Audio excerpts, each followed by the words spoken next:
से Mohammad medical college में जेको 3 सालनि जो जेको मेडिकल जो शागिर्द उन्हनि खे डिग्री ॾिनियूं वियूं, जंहिंमें जेको आहे प्रोफेसर भीखाराम या प्रोफेसर फ़तेह मोहम्मद बुरफत, इन खां अलावा डॉक्टर रज़ी मोहम्मद पारां जेके बि हितां जा जेके डॉक्टर थिया उन्हनि खे डिग्रियूं पेश कयूं। उन हवाले सां हिकु तकरीब थी ऐं अचो त उन हवाले सां जेको आहे प्रोफेसर भीखाराम आहे, डॉक्टर रज़ी मोहम्मद आहे, बुरफत साहब आहे, उन सां ॻाल्हि ॿोल था करियूं। उन खां अलावा शागिर्दनि ऐं शागिर्दियाणी सां ॻाल्हि था करियूं त हीअ केतिरो अॼु वॾा ख़ुशि आहिनि हिननि खे डिग्रियूं जेके मिलियूं आहिनि। हीअ शागिर्द थोरे शागिर्दियाणियूं हिक ॿिए सां गॾु सेल्फियूं बि कढाए रहियूं आहिनि। वॾे तइदाद में ख़ुशि आहिनि। हिननि जो चवणो हो त असांखे वधि खां वधि हिकिड़ी महिनत असांजे माइटनि जी, उन खां अलावा उस्तादनि जी, जंहिंजो नतीजो इहो आहे त अॼु असीं हिते डॉक्टर थी विया आहियूं। मुंहिंजो नालो डॉक्टर बख्तावर मेहर आहे। मुंहिंजा फादर मोहम्मद असलम मेहर। मुंहिंजे लाइ इलाही फ़ख्र जी ॻाल्हि आहे त आउं पंहिंजे ख़ानदान जी पहिरीं डॉक्टर आहियां।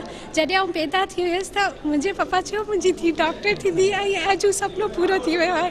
आउं इलाही ख़ुशि आहियां त पप्पा जे करे डॉक्टर थी वई आहे ऐं असांजे लाइ इलाही ख़ुशनसीबी आहे त मीरपुर ख़ासि में इहो कॉलेज आहे। मतिलबु जंहिंखे केरु सुञाणे नथो, मीरपुर ख़ासि हिकिड़ो नंढो सो शहर आहे। इंशाअल्लाह 5 सालनि में जेको असां सिखियो आहे सर रज़ी सां या असांजे हर हिकिड़े टीचर असांखे इंसानियत सैम्पथी ॿियनि लाइ मदद सिखाई आहे। हू असां इंशाअल्लाह कमु कंदासीं अॻियां।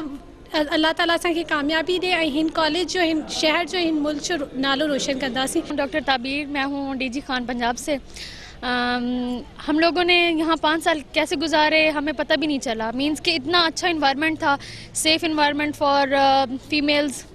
और इसके अलावा स्पेशल थैंक टू सैयद रज़ी मोहम्मद जिन्होंने हमें हर मोड़ पर बहुत करेज किया और बहुत अच्छे फ्रेंड्स भी इधर मिले। और थैंक्स टू ऑल। अस्सलाम वालेकुम, मेरा नाम डॉक्टर संताश रमज़ान जरवार है।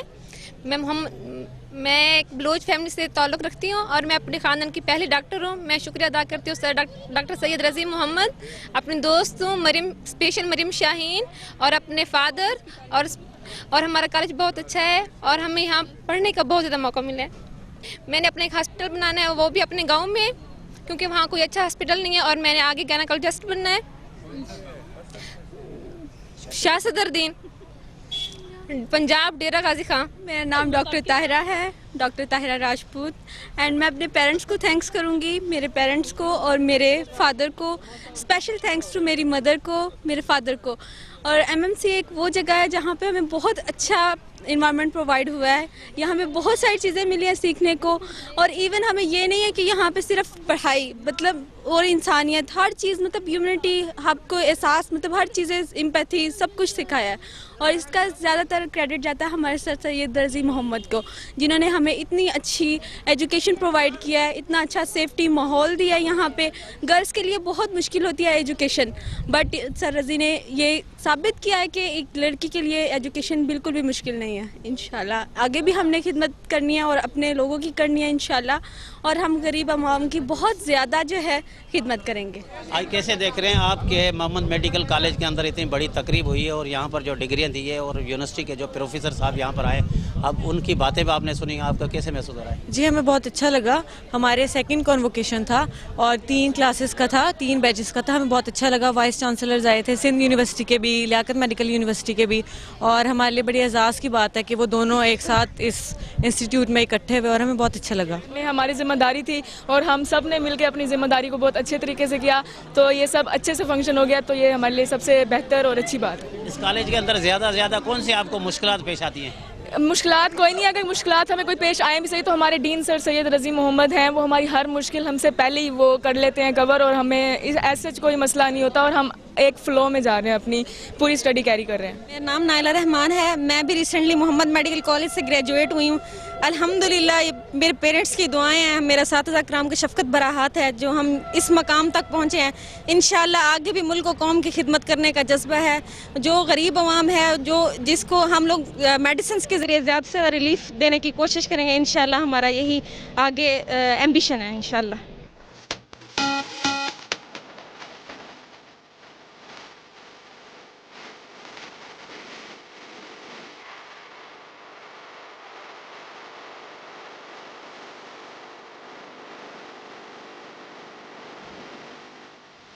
बुरफत साहब जी असां छा कंदा आहियूं, जॾहिं हिकिड़ो हैदराबाद शहर जे ॿारनि खे असीं ॿुधाईंदा आहियूं। कीअं ॿुधाईंदा आहियूं? जो बुक डांस फेयर लॻो, फलाणो फेयर लॻो, उन फेयर में असीं पंहिंजा स्टॉल हणंदा आहियूं उन स्टॉल में असांजा माण्हू वेठल हूंदा त बाबा असां नवां कोर्सिस ही डिज़ाइन कया आहिनि।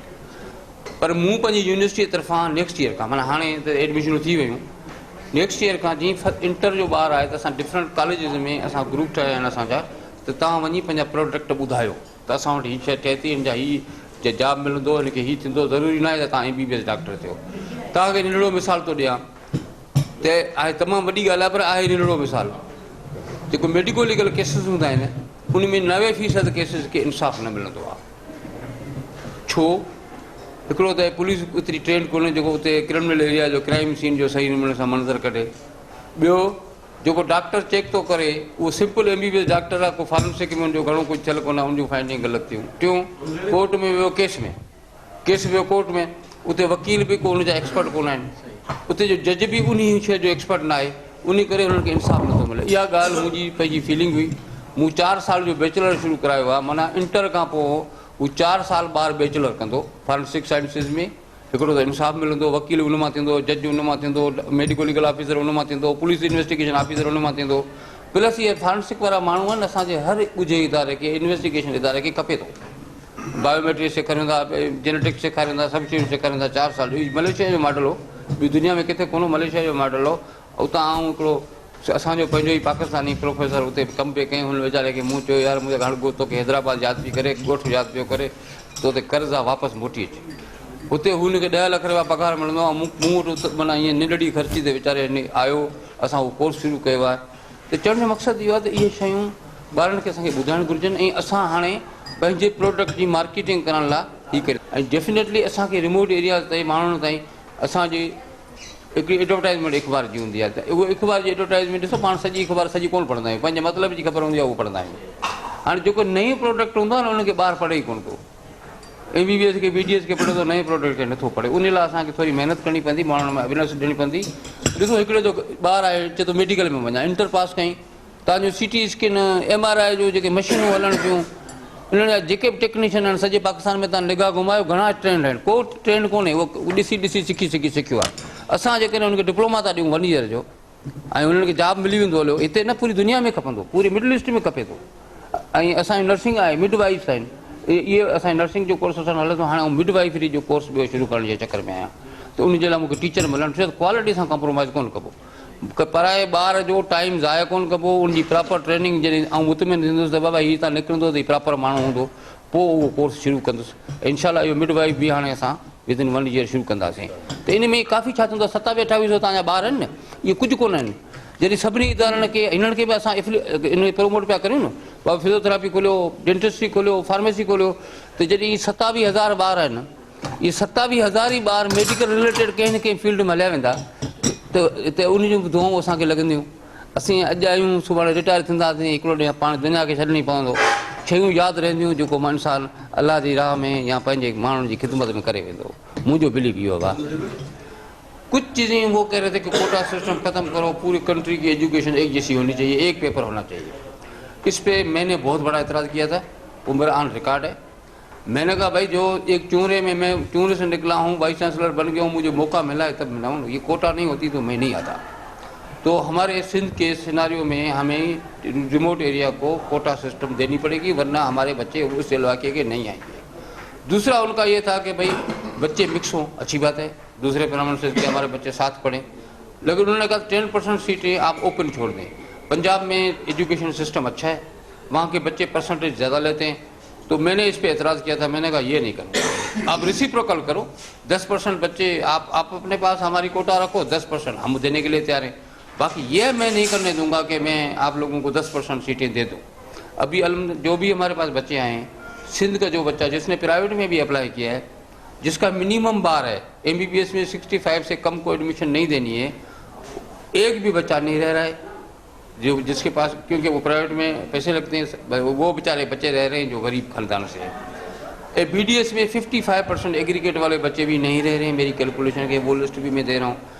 मेरा ज़मीन मुतमिन है कि जो बच्चे एलिजिबल थे, कम से कम मैंने सिंध के कॉलेजेस में उनको अकोमोडेट करने की हम सब ने मिल के कोशिश की और वो हो गई। मोहम्मद मेडिकल कॉलेज के जो प्रिंसिपल हैं, शाह साहब हमारे साथ बैठे हैं, सैयद रज़ी मोहम्मद साहब को मुबारकबाद, उनकी टीम को।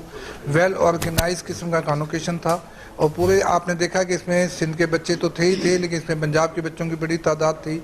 इवन कुछ बच्चे जो वो KP से भी थे, 1-2 बच्चे बलूचिस्तान से थे, तो एक पूरे पाकिस्तान के नुमाइंदे यहाँ मौजूद थे।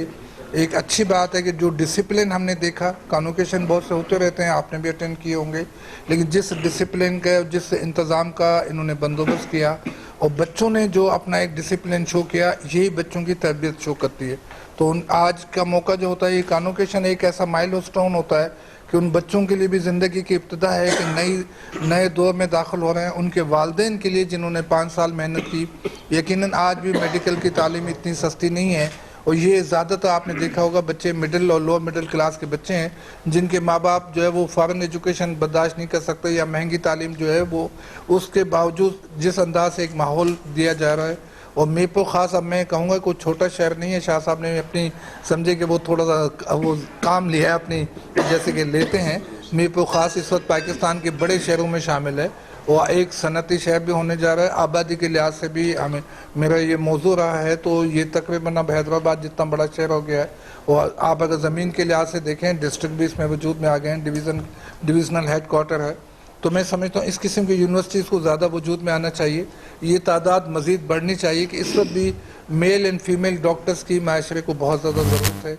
मैंने अपनी स्पीच में भी बात किया था कि आज भी बुनियादी मसाइल जो हैं, जिसमें आपने देखा होगा, तो हमें ऐसे डॉक्टर्स की ज़्यादा ज़रूरत है जिनमें इंसान का दिल भी मौजूद हो। हम तवक्को करते हैं कि इन इदारों से जहाँ शाह साहब जैसे लोग बैठे हो, उनके वालिदैन का एक बहुत बड़ा कंट्रीब्यूशन है तालीम के सिलसिले में सिंध में, इनका और इनके ख़ानदान का बहुत बड़ा कंट्रीब्यूशन है। तो हमें बहुत खुशी हुई यहाँ आके, आपके तमाम मीडिया के लोगों का बहुत शुक्र है कि आपने यहाँ हमारी मौजूदगी को आगे हाईलाइट किया। तो मैं आपके वसीले जितने बच्चों जिनको डिग्री दी गई है उनको, उनके वालिदैन को मुबारकबाद देता हूँ, इस तवक्को के कि अल्लाह ताला उनको आइंदा ज़िंदगी में कामयाब करे, उनको मौका दे।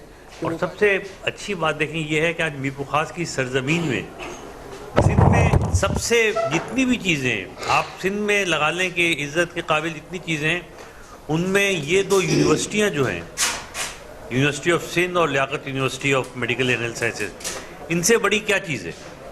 और इनके फेज़ दोनों जो हैं वाइस चांसलर्स, वो आज मीरपुर ख़ास में मोहम्मद मेडिकल कॉलेज में बच्चों को अपने हाथों से डिग्रियां दे रहे हैं। ये बड़ी इज़्ज़त की बात है और तारीख़ी दिन है, और ये दिन मीरपुर ख़ास की तारीख़ में हमेशा सुनहरे लफ्ज़ों से लिखा जाएगा। और मैं बहुत इनका शुक्रगुज़ार हूँ और सबसे बढ़ के अल्लाह का शुक्रगुज़ार हूँ कि उसने ये इज़्ज़त बख्शी हमारे बच्चों को, हमारे इदारे को, हम लोगों को, कि आज ये तारीख़ी दिन हुआ। कब ऐसा हुआ है मुझे बताइए, कोई इस और मौका बताते हैं जब इतनी बड़ी यूनिवर्सिटियों के 2 वाइस चांसलर एक छोटे इलाके में जाके बच्चों को डिग्रियां दे रहे हो। तो मैं, इन लोगों ने बड़ी जहमत की और मुझे पता है ये बहुत मसरूफ़ है। और आपने तकरीरें भी सुनी, किस पाए की तकरीरें हुई माशाल्लाह। मैंने तो कभी किसी सिम्पोजियम, किसी कॉन्वोकेशन में इतनी आला दर्जे की तकरीर नहीं सुनी।